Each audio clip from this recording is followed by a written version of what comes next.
Hey, welcome back to MVP Hot Wheels. This is Diesel Mac, and this is another episode of What Was Mattel Thinking? For you seasoned Blackwall collectors, you'll probably already know by what's in front of you.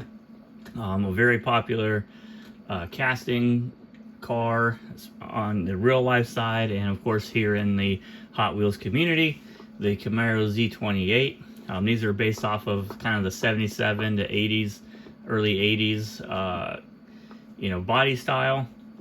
And we'll go over the first one. I'll show you the mistake. Kind of a crazy mistake. You would think that if you had a license with Chevrolet and they were allowing you to make one of their most popular cars, you wouldn't misspell their car's name on the base. So here is Camaro. How many people did that go through before somebody was like, hey, we misspelled that and we've been selling them to the public? So huge mistake in my eyes. Something that you should be able to catch pretty quickly, especially with having multiple layers of people probably reviewing this before it gets out to that point.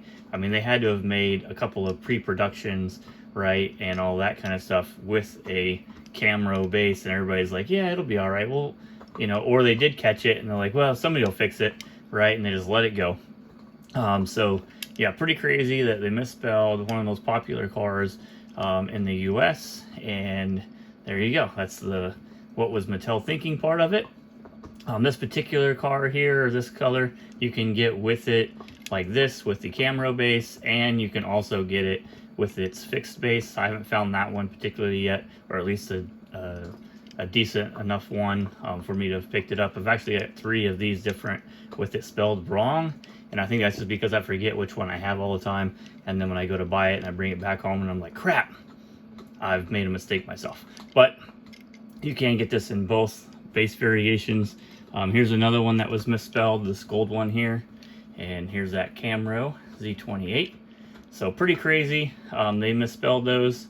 At least they did catch it at some point, and they did fix it. So here, when you look at the base of this gray one here, you'll see that they've put a bar over it with the new spelling, the correct spelling finally. And yeah, so, and then from there on it got fixed, and then of course they took the name off the base. So then they didn't have to worry about how they were spelling it. Maybe that's why they took all the names off the base. Who knows, right? They were having issues spelling cars' names and making sure they're correct. He's like, you know what? Just take them off, right? It's probably some manager somewhere that was just like, all right, we're not going to have any more spelling mistakes. Take all the names off the cars. I don't care anymore, right? No, probably not that drastic, but I could just imagine it. Somebody was like getting tired of being ripped for, putting out cars with the wrong names on them. And he's like, we just won't do it at all. But they did fix it. Here's an example of it. This is one of the tougher variations as well. So probably the toughest variation of this car, if I remember right. Let me look through some of these on my page here until you get to maybe the international ones that were in the parking plates a few years later. There's a tough one in there. There's an Ultra Hots has that orange on there as well. There's a couple tough ones, I guess, but I think this is still probably one of the most toughest ones, especially to find in really good shape. You can see mine has this little nicky right there, and see up here at the top some casting slag areas that make it pretty tough to keep the paint on. But anyways, pretty tough one. It is fixed. And then here's the Metal Flake Silver one. Again, this one is fixed. And this one's pretty in good shape, but these are fairly easy to get a hold of in the package still. There's plenty of those out there. So as far as which ones have been spelled wrong, I've only found it in the white and the gold. I have not found it in these gray and silver ones yet. And then from there on, they become made in Malaysia, and that base has been fixed. I say this was the first casting that they used for this, but that's not actually the case. They did use this for the Scorchers, and that probably has why it doesn't have an interior in it, as most of these will not. I think they don't have them all the way up until some of the newer cars. I mean, the newer variations that have come out don't have bases. They did use this as a power command car as well, which didn't require the base or the interior for that. So almost all these will have black windows, so you can't see in there that there's no base or no interiors, and that's because they were part of the Scorcher series. I am surprised they didn't go back and change out the date on the base. So here you can see this 1982, and a lot of times when they use that car, that casting for the Scorchers, and then like in this case 4 years later came out and used this particular casting for the cars, they'll change that date. This one did not get that change as far as I remember. The next base change after Malaysia will become the you know, Hot Wheels logo base in the 80s.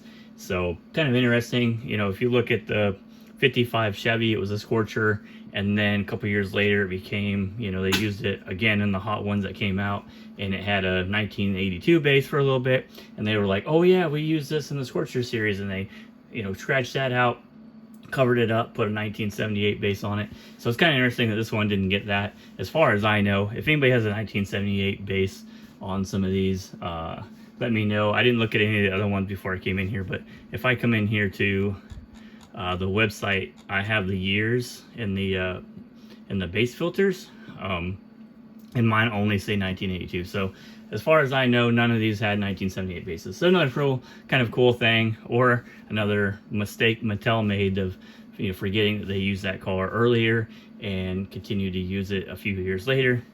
But nonetheless, we have this, you know, major spelling error on the base of it.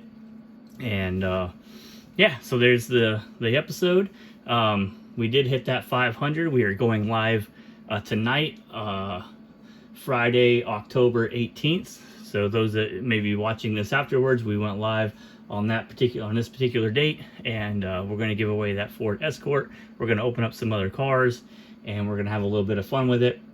We're going to do that at 9 p.m. Eastern, and we'll let it go as far as people participate and things don't get awkward, you know, with the silence as we kind of run out of things to say, or, you know, I'm just kind of sitting here, I guess. So, but I look forward to seeing everybody. If you want to be part of that video, you do have to subscribe, because only subscribers are going to be able to watch it and during the live session, and then I'll open it up for people to look and watch it afterwards. But you do have to be watching to win, and hopefully I get to see a lot of people kind of join the session. I will probably come on at 9, give it 5 to 10 minutes for people to kind of get on and join, and then I will start preparing the giveaway portion of it. Like I said, I'll just do I'll put a piece of paper down that has a number on it between 0 and 500.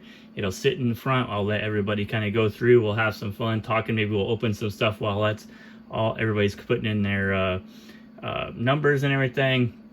And then we'll go through, open it, and see who the winner is. And like I said, I'll just have that person email their address, and we'll mail it out. Maybe we'll find some other stuff.